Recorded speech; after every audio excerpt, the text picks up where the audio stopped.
Hi friends.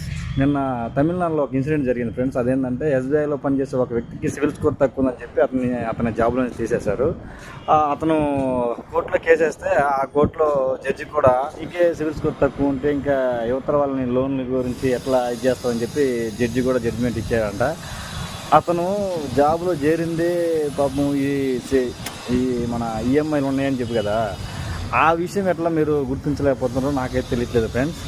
అతను civil score తక్కువ ఉందనే ఒకవేళ జాబ్లో చేరిండేమో, అతను ఎంత కష్టపడి వచ్చాడో మనకైతే తెలియదు, కానీ అతనికి తెలుస్తుంది కదా. మనం అట్లా జడ్జిమెంట్ ఇచ్చడం కరెక్ట్ కదా. ఒకసారి మందలించి అతని ఉద్యోగం అతనికి ఇప్పిస్తే బాగుంటుందని నా అభిప్రాయం ఫ్రెండ్స్. ఎందుకంటే అతను ఎంతో కష్టపడి వచ్చి ఉంటాడు. సివిల్ స్కోర్ వల్ల ఆయన జీవితం అదే ఒక ఉద్యోగం పోయిందంటే అతను ఎంత బాధపడుతున్నాడో ఒకసారి ఆలోచించండి ఫ్రెండ్స్. కాకపోతే జడ్జి గారు కూడా కొద్దిగా అతని మీద దయించి అతనికి జాబ్ ఇప్పించాలని నేను కోరుకుంటున్నాను ఫ్రెండ్స్. Bye friends.